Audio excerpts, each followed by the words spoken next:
Notification जारी हो गया है और अब हमको तैयारी करना है। तैयारी करने से पहले जो कुछ महत्वपूर्ण बातें हैं उसको हमको जान लेना चाहिए, सो दैट हम अच्छे से तैयारी कर सकें।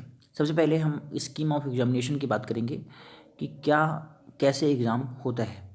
तो आप देखिएगा, सबसे पहले अगर आप देखें तो यहाँ पे रिटन एग्ज़ाम होगा।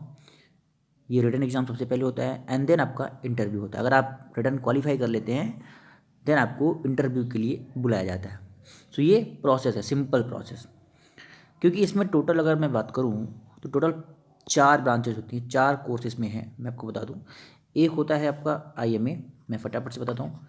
एक होता है INA, एक होता है आपका AFA जिसको हम एयरफोर्स अकेडमी, और एक होता है OTA, Indian military academy, Indian naval academy, air force academy और ऑफिसर ट्रेनिंग अकेडमी। ये 4 चीज़ें होती हैं।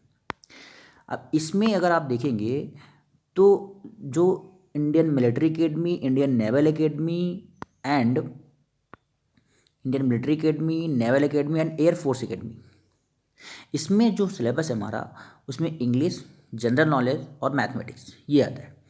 अब इसमें 2-2 घंटे का टाइम दिया जाता है हमको, और सबका जो है 100-100 नंबर का क्वेश्चन रहता है। 100-100 नंबर का जो है क्वेश्चन रहता है। क्वेश्चन अगर आप मैं क्वेश्चन की बात करूँ तो इंग्लिश में 120 क्वेश्चन होते हैं, जनरल नॉलेज में भी 120 क्वेश्चन होते हैं, और मैथमेटिक में 100 क्वेश्चन होते हैं। ठीक है, आई होप आपको क्लियर होगा। आगे चलते हैं। तो ये एग्ज़ाम का पैटर्न है, एग्ज़ाम का सिलेबस, ये एग्ज़ाम का जो सब्जेक्ट हैं ये सब आते हैं इसमें, खास करके इसमें। अभी मैं बात करूँ अगर OTA की, तो आप OTA में देखेंगे कि OTA में देखिए केवल इंग्लिश और जनरल नॉलेज यही आता है 100-100 नंबर का। इंग्लिश आप वही पैटर्न है 120 क्वेश्चन, और जनरल नॉलेज भी 120 क्वेश्चन। इसमें मैथ नहीं आता है। तो जो बच्चे मैथ से डरते हैं, जिनका मैथ्स कमज़ोर है, उनके लिए ऑफिसर ट्रेनिंग अकेडमी CDS के थ्रू बहुत ही गोल्डन अपॉर्चुनिटी है। आप इसमें जाकर के अप्लाई करें। आगे चलते हैं हम और बात करते हैं अब जो सिलेबस है उसकी बात करते हैं। देखिए, सिलेबस जो है हमारा बहुत ही क्लियर क्लियर है एकदम। सिलेबस एकदम क्लियर है हमारा। अब देखिए, जो इंग्लिश है, अगर मैं इंग्लिश की बात करूँ तो इंग्लिश आप देख सकते हैं यहाँ पे। इंग्लिश में कह रहा है कि question paper will be design to candidate understanding of English. So इसमें बहुत डिटेल में अब की बार सिलेबस इंग्लिश का नहीं दिया हुआ है, लेकिन तब भी मैं आपको बता दूँ कि क्या क्या चीज़ें इंग्लिश में आती हैं।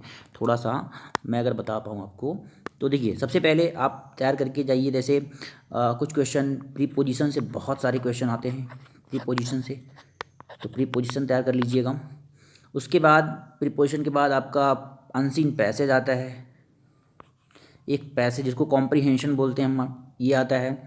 उसके बाद एंटोनिम्स, सिनोनिम्स और ईडियम्स एंड फ्रेजेस। तो ये सब सिंपली क्या होता है, CDS का जो इंग्लिश का एग्ज़ाम है वहाँ पे देखने को मिलता है। हम हालांकि बहुत ही सेपरेट बात करेंगे इंग्लिश के लिए, एक स्पेशल में क्या क्या पढ़ना है आपको, ठीक है, हम लेके आएंगे अपना डेली वीडियो भी। जनरल नॉलेज में क्या क्या चीज़ें हैं अगर आप देखें, जनरल नॉलेज में पहले बात तो current affair, first thing, history and geography.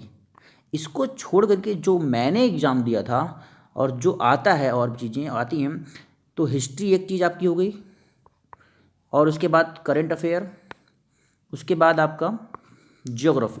इसके अलावा अगर आप बात करेंगे तो पॉलिटी, इंडियन पॉलिटी जिसको बोलते हैं, राज्य व्यवस्था और इकोनॉमिक्स, और इसके अलावा जनरल साइंस। ये आपका GK का सिलेबस होता है। History, current affair, geography, polity, economy and general science. तो ये तो हो गया सिलेबस की बात GK की। अब मैं थोड़ा मैथ की बात कर लूँ। मैथ्स में देखिए भैया क्या क्या आता है। मैथ्स में आप देखेंगे यहाँ पे, तो मैथ्स में यहाँ पे देखिए ये आपका अरिथमेटिक है। अरिथमेटिक में आप जानते हैं नंबर सिस्टम, प्रॉफिट लॉस, ये सब इसमें आता है। फिर आपका एक पार्ट है अलजेब्रा का, अलजेब्रा से क्वेश्चन आते हैं। एंड देन आप देखेंगे ट्रिग्नोमेट्री, ट्रिग्नोमेट्री भी आपका यहाँ पे देख सकते हैं आप। ट्रिग्नोमेट्री के बाद ज्योमेट्री, ज्योमेट्री। ये तो हो गया क्या, मैथ्स का, मेंसुरेशन एंड स्टैटिस्टिक्स। ये मैथ का सिलेबस है। उसके बाद हम बात करते हैं यहाँ पे, उसके बाद आपका आता है, देखिए मैं वैकेंसीज़ की बात कर लूँ, कितनी वैकेंसीज़ किस में है।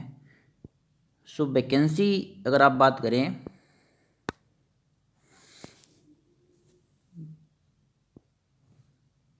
ठीक है, IMA की वैकेंसी 100 है, INA की 22 है, उसके बाद एयरफोर्स की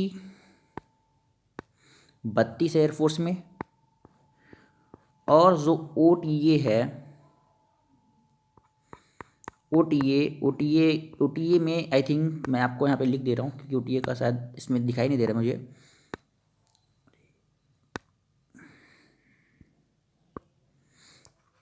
OTA में 170 वैकेंसीज, क्योंकि यहाँ पे मेल और फीमेल दोनों होता है, एक होता है मेल एक होता है फीमेल, दोनों की वैकेंसीज है। आई थिंक फीमेल की कम है, मेल की ज़्यादा है। तो ये हो गया। उसके बाद अगर हम बात करें कि एलिजिबिलिटी, देखिए आप पहले बात तो सबसे ज़रूरी यहाँ पे क्या है, सबसे ज़रूरी यहाँ पे ये है कि आप अनमैरिड होने चाहिए। ये बात बहुत इंपॉर्टेंट है, मैरिड नहीं चलेगा, आप शादीशुदा नहीं होने चाहिए। उसके बाद आपका जो जन्मतिथि है वो 2 जनवरी 2000 से पहले का ना हो और 1 जनवरी 2005 के बाद का ना हो। मतलब कुल मिला के कहना है 2 जनवरी 2000 से 1 जनवरी 2005 के बीच में आपकी डेट ऑफ बर्थ हो, तब आप इसके लिए एलिजिबल। ये हो गया एज क्राइटेरिया। तो हमने बात कर लिया है एज का, सिलेबस का, पैटर्न का, वैकेंसी का। तो ये था टोटल आपका आई थिंक वीडियो। इसमें आपको कोई दिक्कत है कहीं पे तो आप कमेंट कर सकते हैं। Thank you for watching this video.